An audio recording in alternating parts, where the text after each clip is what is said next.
Hi guys, welcome back to my channel. Last week I had planned to post a Zara training update, but obviously I didn't. So before we get into her training update, I wanted to talk about a few things and why I didn't post last week.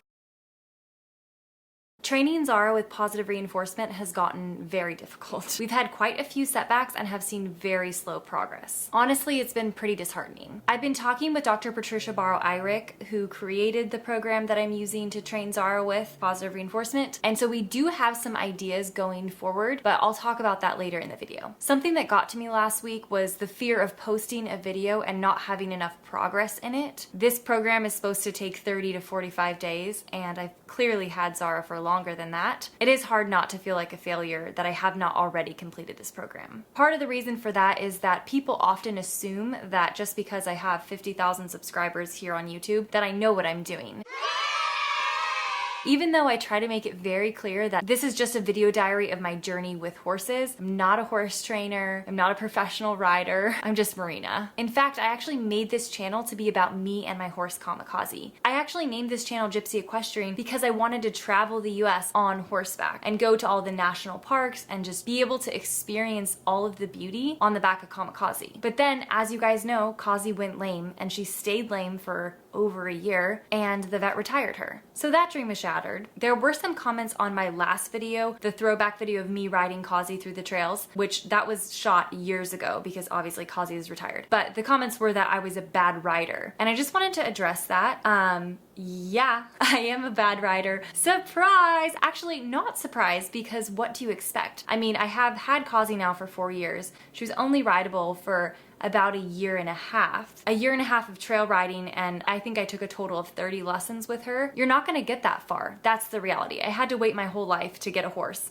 And then unfortunately she went lame. And so I'm really just starting it over. And if you think I was bad then, just think of me now. I haven't ridden in 2.5 years. I had to wait my entire life to live my horse dream, and then it was very short-lived. So obviously I'm not a good rider. I think I'm holding myself to a standard maybe from the mean comments that expect me to be like an Olympian rider and a world-class horse trainer. It's honestly silly to get down on myself for being in this learning process when this is exactly where I need to be, in a learning process. But last week, it just all was too much. I just couldn't bring myself to edit and post a video, and I honestly was just scared of posting one that didn't have very much progress, especially after not posting about Zara for a while. I was just like, I'm not gonna do it. It's honestly really hard to post video, especially when you're in process. When the training's hard, and then sitting there and rewatching the footage, that's hard, and then posting it and getting comments that like are not the nicest is also hard. By doing YouTube, I'm putting myself out there for that. I used to think that like, oh yeah, that kind of stuff doesn't affect me, but honestly, it's really hard because nobody has ever said the types of things that people say in comments to my face, that like nobody would ever say those things. Some of the ones that hurt are the ones that are actually really true. When it's like, you're not a good rider. And I'm like, I know I'm not a good rider. I know that. I'll be the first to say it. Like whenever I take a lesson, I'm like, hey, I just want to let you know I suck at this. I'm not trying to be like, oh, I'm advanced. No. I'm not trying. I'm like, hey, I'm the lowest of the low. Everybody who knows me knows that I'm like, yeah, I have an equestrian YouTube channel, but I'm the worst. My friends know that. But the hard part about it is it's not that I'm a bad rider, it's that I want to be a good rider, because if I was a good rider, that would mean that I would have spent years in the saddle, and that's all I really want, is I just want to ride. And I know a lot of people don't understand, like, why do you keep adopting wild Mustangs if you just want to ride? I don't know. I don't know. Honestly, I've thought of, why didn't I just get like my dream Pentabian? I don't know, because I'm a little crazy probably. But for some reason, I thought that doing a makeover would be a good idea. And then when you do it and you feel like a failure at the end, it's like, okay, I need to try again, because I don't want that to like hang on my shoulders. It's like a course that I failed and I need to take it again. And if I fail it again, I need to take it again, and I need to study more, and I need to take it again. And then once I get it right, I can be done. Or I'll be like, woohoo, I got it right, let's do it again. I also love Mustangs. I still would love a Pentabian, but the reality is like, I think I'm into the Mustangs now. But why didn't I just buy a riding horse? I don't know. I should have, but I didn't. And so here we are. So I just wanted to say that I am getting help, and I'm not just trying to go it alone. I'm all about like taking a course, reading books, educating yourself, and if you can have a mentor, like 100% do that if you can.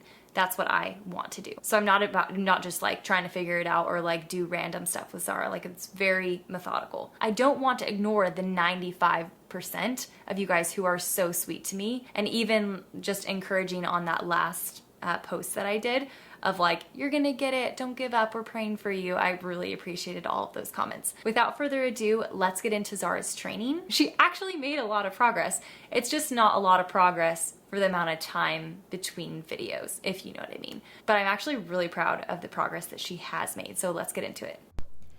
Here I am teaching Zara to target her shoulder. I asked Zara to target her nose with my right hand while I held the target stick with my left. I held the stick close to her shoulder so that she would bump her shoulder into the target stick while her nose reached for my hand. As soon as her shoulder made contact, I used the bridge sound DEET to mark the behavior I was asking for. I wanted her to know that it was her shoulder touching the target that got her the treat, not her nose reaching for my right hand. And guess what? It worked. Finally. And now that she knows it, all she wants to do is target her shoulders. It's actually quite amazing. This took about 20 minutes to teach her on her right side, but only a couple minutes on her left side, which was surprising to me because her left side is typically her harder side. I started with the target stick, but then moved to asking her to target her shoulder to my hand. She was more uneasy about this, but after a few tries, she got it. Here, she tries to use her nose to target my arm, which I ignore. You can see on her left side, which is typically her harder side, she is more uneasy about targeting her shoulder to my hand.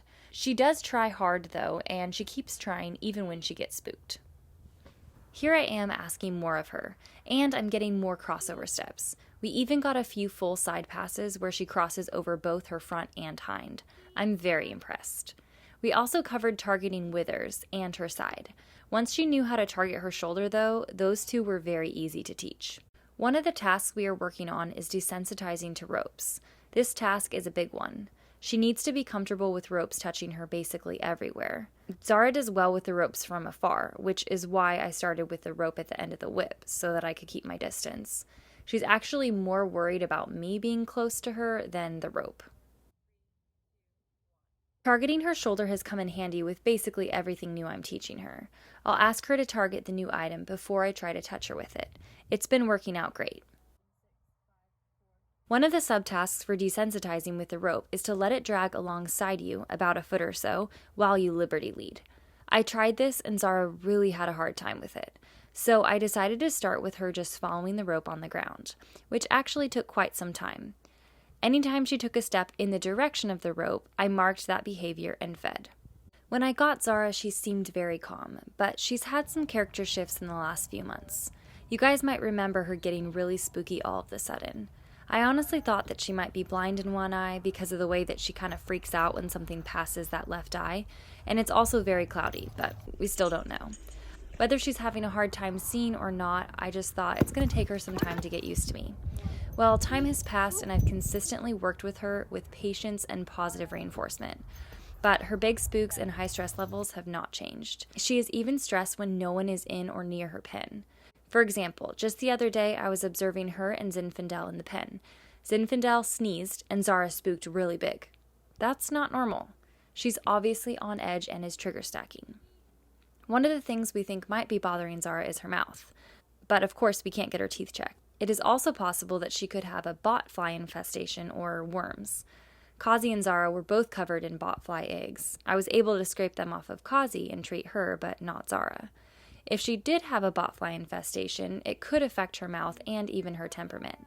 So I started teaching her to take dewormer with positive reinforcement, which is what I'm doing here. I'm practicing with an empty tube, and surprisingly, she did amazing. But before I went to actually deworm her, I decided to try and just mix it in her grain and see if she would eat it, because I thought that would be way easier. To my surprise, she did. So now she's been dewormed. We'll keep working on that trick, but at least she's been dewormed now. Okay, ready? 10, 9, oops. 10, 9, 8, 7, 6, 5, 4, 3. Ready? 10, 9, 8, 7, 6, 5, oops. 10, come on. 10, 9, 8, 7, 6, 5, 4, 3, 2, 1. Deep. Good girl.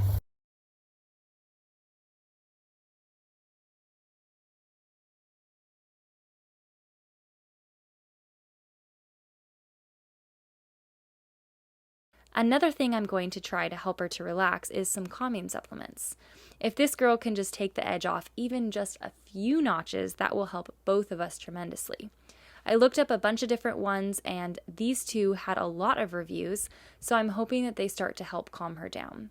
I figure being in such a small pen for so long isn't helping, but she can't come out until she can respect fences and be caught. As you guys can see, Zara has made a lot of progress. It's just been a lot slower than I'd hoped. As always, thank you guys so much for watching. If you like this video, please give it a thumbs up and make sure you're subscribed so that you don't miss another video. I'll see you all in the next one.